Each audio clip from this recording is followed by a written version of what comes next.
Yoo yaadannoo jirtu kabajamtoonni maatiiwwan lammishootu warra nan beekne faanii lammiidha. Lammishootu biraati. Egaan akkuma beekamu suur-sagalee kiyya yeroo darbe keessatti waa'ee artificial intelligence tokko sin hubachiiseen ture yookiin immoo siniif dhiyeesseen ture jechuudha. Artificial intelligence kun immoo chat GPT-3 akka jedhamu sinitti himen ture. Egaan suur-sagalee sana keessatti wanta ajaa'ibsoo chat GPT'n hojjechuu danda'u muraasa isiniif dhiyeesseen ture. Akkasumas immoo chat GPT biyya Itoophiyaa keessatti hin dalagne akkamittiin akka akkaawuntii isaa banattanii chat GPT kana fayyadamtan isiniif dhiyeesseen ture. Dhumarratti immoo akkamittiin erga akkaawuntii banattanii akkamittiin akka chat GPT fayyadamtanii jireenya keessan salphistan suur-sagalee bareedduu hojjedhee isiniif gadhiiseera jechuudha. Suur-sagalee sana akka jaallattan akka irraa barattan baay'een keessan natti himaa jirtu. Guddaa galatoomaa jechuun barbaada. Warri suur-sagalee sana hin ilaalle immoo yookiin immoo hin daawwanne immoo lammishootuu keessantanii suur-sagalee sana daawwachuu ni dandeessu. Yookiin immoo liinkii viidiyoo sana diskiripshinii viidiyoo kanaa jala isiniif kaa'aa waan ta'eef diskiripshinii viidiyoo kanaa keessa seentanii yookiin immoo jala seentanii liinkichatti cuqaasuutiin waa'ee chat GPT-3 kana ilaaluu dandeessu. Ilaaluu qofa miti akkaawuntii isaa banattanii fayyadamuu ni dandeessu jechuudha. Egaan akkuma waliin dubbanne chat GPT-3 kun teekinooloojii ajaa'ibaa waan adda addaa namaa hojjechuu danda'u yookiin immoo jireenya namaa salphisuu danda'u akka ta'e waliin dubbannee turre jechuudha. Amma immoo dhaabbanni OpenAI kun ChatGPT kan duraan jiru yookiin immoo kan ChatGPT 3 jedhamee beekamu yookiin immoo ChatGPT 3.5 jedhamee beekamu kana ol guddisuutiin ChatGPT 4 jedhanii as baasan jechuudha. Gaafa ChatGPT 3 ChatGPT 4 itti guddatu maqaa qofa otoo hin taane yookiin immoo lakkoofsa qofa dabalatoo hin taane wanti fooyyee waan adda addaatu jira jechuudha. Kanaafuu suur-sagalee kana keessatti jalqaba irratti garaagarummaa ChatGPT 3 fi ChatGPT 4 ilaalla jechuudha. Itti aansuutiin immoo akkamittiin akka ChatGPT 4 kana yookiin immoo ChatGPT fooyyee dhufe kanas new version kana akkamittiin akka fayyadamuu dandeenyu walumaan kan ilaallu ta'a jechuudha. Kanaaf hanga dhuma viidiyoo kanatti akka na hordoftan afeerraa kiyyaa amma kallattiimaan gara viidiyoo keenyaatti.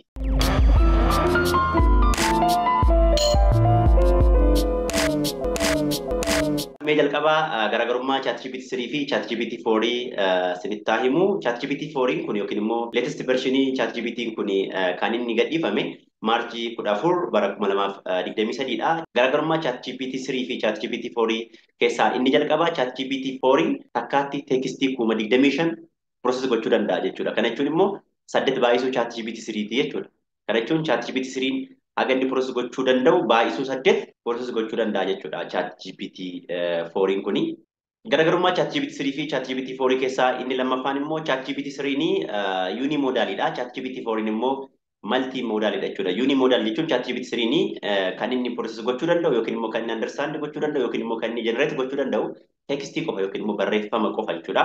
Kana jechuun barreeffama itti barreessinu ChatGPT'tti kan nu baasullee yookiin immoo output inni baasullee barreeffamadha jechuudha. Inputiin keenyas barreeffama, outputiin keenyas barreeffamadha jechuudha. Inputii kan inni fudhachuu danda'u, outputii kan inni baasus tekstii qofa waan ta'eef kanaaf unimodaal jechuu dandeenya ChatGPT 3tiin jechuudha. ChatGPT 4 immoo multimodaalidha gaafa jennu akka inputittis ta'e akka outputitti imeejii gaafa kenninuu fi akkasumas tekstii gaafa kenninuu fi nuuf baasuu ni danda'a jechuudha. Kana jechuun tekstii qofa otoo hin taane imeejii gaafatti ilaannu imeejii understand godhee waa'ee imeejii sana captionii yookiin immoo description imeejii sana nuuf baasuu danda'a. Akkasumas immoo barreeffama gaafatti ilaannu barreeffama keenyaaf imeejii nuuf baasuu ni danda'a ChatGPT 4 jechuudha. Kanaafuu tekstii qofa otoo hin taane imeejii illee understand gochuu waan danda'uuf ChatGPT 4 kana maal jennee waamna jechuudha. Multimodal jenna jechuudha. Fakkeenyaaf mee ilaallu imeejii kana otoo ilaanne yookiin immoo imeejii asirratti argitan kana otoo ChatGPT ilaanne sanaan booda maal jedha jechuudha ChatGPT based on the item visible in the fridge here are a couple of meal ideas jedha. Kana jechuun nuti imeejii ilaanne imeejii sanarratti hundaa'uutiin firiijii sana keessa wanta jiran ilaaluutiin iteemota achirra jiran ilaaluutiin nyaata akkasii kana qopheessuu dandeessu nyaata akkasii kana gochuu dandeessu jedheeti aayidiyaa nuu kennuu ni danda'a jechuudha. Kanaafuu imeejii barbaadan imeejii baay'ee kompleeks ta'e gaafa ChatGPT'tti kennitanii ChatGPT'n immoo imeejii sanarraa ka'ee waan ta'e sinitti hima yookiin immoo diskiripshinii imeejii sana sinitti himuu ni danda'a jechuudha. Akka fakkeenya lamaffaatti immoo otoo imeejii kana ChatGPT'f kennitanii imeejii kana ilaaliitii fanii natti himatu jettanii kunoo akkuma asirraa argitanii imeejii kanarraa bilbilliin jira bilbilichatti immoo VGA keebiliin connectee jira jechuudha. Kanaaf ChatGPT'n imeejii kana ilaalee imeejii kanarraa fanii isinitti himuu danda'a yookiin immoo wanta akka jookii yookiin meemii isinitti himuu ni danda'a jechuudha. Kanaaf ChatGPT 4 kana maal jechuu dandeenya jechuudha. It is a multimodal jechuu dandeenya jechuudha. Kan inni understand godhu yookiin immoo kan inni generate godhu yookiin immoo kan inni interpret godhu tekstii qofa otoo hin taane imeejii illee hojjechuu ni danda'a waan ta'eef multimodal jechuu ni dandeenya ChatGPT 4 kana jechuudha. Garaagarummaa ChatGPT 3 fi ChatGPT 4 inni sadaffaan immoo ChatGPT 3 kan inni irraa barate paraameetira biiliyoona 175 irraa yoo ta'u ChatGPT 4 immoo paraameetirii yookiin immoo daataa tiriliyoona 100 ol irraa barate jechuudha. Kana jechuun artificial intelligence'n yookiin immoo maashinni haguma barachaa deeme haguma barachaa deemne haguma daataa baay'ee kennaa fi deemne maal ta'a jechuudha intelligensiin isaa dabalaa deemaa jechuudha. Kana jechuun dhala namaallee yoo fudhattanii dhalli namaa haguma dubbisaa deeme haguma barachaa deeme maal ta'a deema jechuudha sammuun isaa dagaagaa deemaa jechuudha problem solving isaa dabalaa deemaa jechuudha riizin gochuu ni danda'a salphaatti jechuudha kunillee artificial intelligence keessatti akkasuma jechuudha haguma maashina keenyaaf daataa baay'ee kennu haguma maashina keenya barsiisaa deemne maal ta'a deema jechuudha intelligence isaa dabalaa deema jechuudha kanaafuu ChatGPT 4 ChatGPT 3 caalaa daataa guddaatiin waan barateef ChatGPT 4 intelligence isaa ChatGPT 3 baay'ee ni caala jechuudha. Garaagarummaa ChatGPT 3 fi ChatGPT 4 inni arfaffaan immoo ChatGPT 4 parsantii 82 kontentii hin eeyyamamneef deebii hin deebisu jechuudha. Akkasumas immoo parsantii 40 akkureesiinsaa ChatGPT 3 ni caala jechuudha. Kun maaliif ta'e yoo ta'ani ChatGPT 3 daataa xiqqootiin barate ChatGPT 4 immoo daataa guddaatiin waan barateef akkureesiin ChatGPT 4 parsantii 40 ChatGPT 3 ni caala jechuudha. Kana jechuun immoo ChatGPT 4 ni ChatGPT 3 caala gaaffii gaafanneef deebii sirrii deebisuu ni danda'a jechuudha. Garaagarummaa ChatGPT 3 fi ChatGPT 4 inni shanaffaan immoo ChatGPT 4 deebii sirrii deebisuu qofa otoo hin taane yookiin immoo akkureesii qabaachuu qofa otoo hin taane deebiin deebisuu koherensii gaarii ni qaba.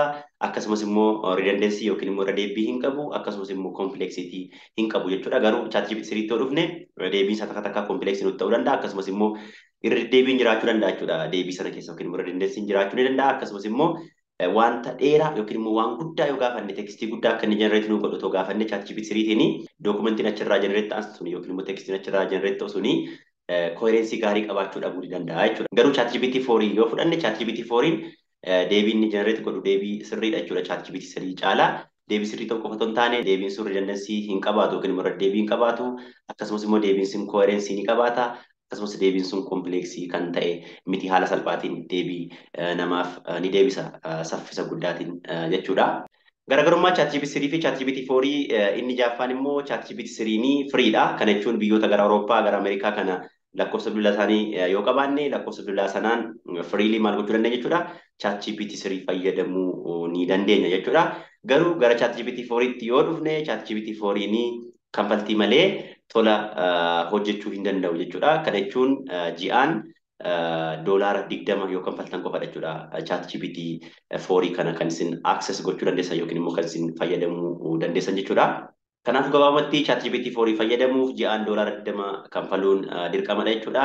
Yoo doolaara 20 kanfallee ChatGPT 4 fayyadamuu barbaadna akkamittiin upgrade godhanna yoo jettan immoo steppii kana hordofuutiin ChatGPT 3 keessan gara ChatGPT 4tti upgrade gochuun hin danda'amu yookiin immoo ol guddifachuun hin danda'amu jechuudha. Kana gochuuf akkuma yeroo darbe isinitti agarsiise ChatGPT 3 seentu kunoo amma ChatGPT 3 baneera jechuudha.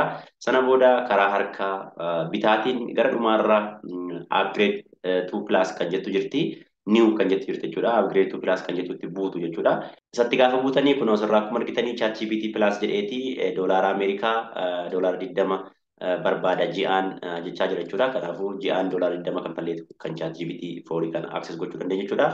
Kanaafuu upgrade plan kan jettutti buutu jechuudha. Akkuma asirraa argitanii ChatGPT 4 kun available even when demand is high jedha. Namni access godhu yoo baay'ee ta'eyyuu sin dursa deebii argattu yookiin immoo response argattu gaaffii keessaniif jechaa jira. Inni lammaffaa faster response speed jechaa jira.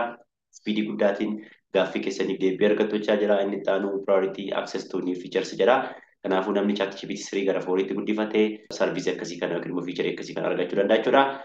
Jalarratti I need help with the billing issue kan jedhu kana itti buutanii kunooti nuuf baaseera asirraatii akkamittiin akka kanfaltii kanfaluu dandeenyu gaaffii adda addaa gaafannee yookiin immoo irra kanatti kilik gochuutiin kanfaltii keenya kanfallee ChatGPT keenya gara ChatGPT 4tti guddifachuu dandeenya jechuudha yookiin immoo upgrade gochiisuu dandeenya jechuudha yookiin immoo upgrade plan kan jedhu ni jira isatti buutnee kallattiitiin ChatGPT 3 keenya gara ChatGPT 4tti guddifachuun hin danda'ama erga doolaara 20 kanfallee jechuudha. Gadhiifamuu ChatGPT kana hordofee immoo dhaabbanni gurguddaan kanneen akka Microsoft, kanneen akka Google, OpenAI waliin kokkee wal qabanii jiru jechuudha.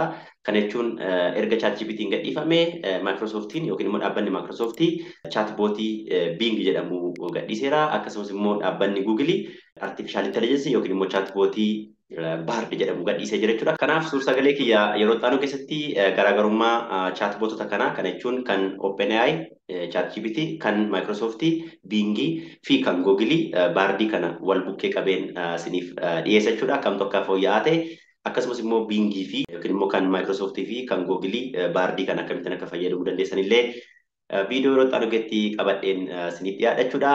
Kanaaf hanga viidiyoo sanaan wal arginutti nagaan turachuu barbaada. Kanaaf kan isinirraa eegamu yoo suur-sagaleen kun isinitti tolee ta'e suur-sagalee kana laayik gochuudha. Akkasumas immoo koomentii irratti yaada keessan naa barreessuu ni dandeessu jechuudha. Warri YouTube channelii kanaaf yookiin immoo lammii yuutuubiif maatii hin taane immoo lammii yuutuubii kana subscribe gochuutiin viidiyoon babbareedaa akka kanaa kun gaafa YouTube channelii kanarraa gadhiifamu jalqaba akka isin bira ga'u gochisiisuu ni dandeessu jechuudha. Waan dhaggeeffattaniif guddaa galatoomaa jechuun barbaada. Hanga viidiyoo sanaa wal arginutti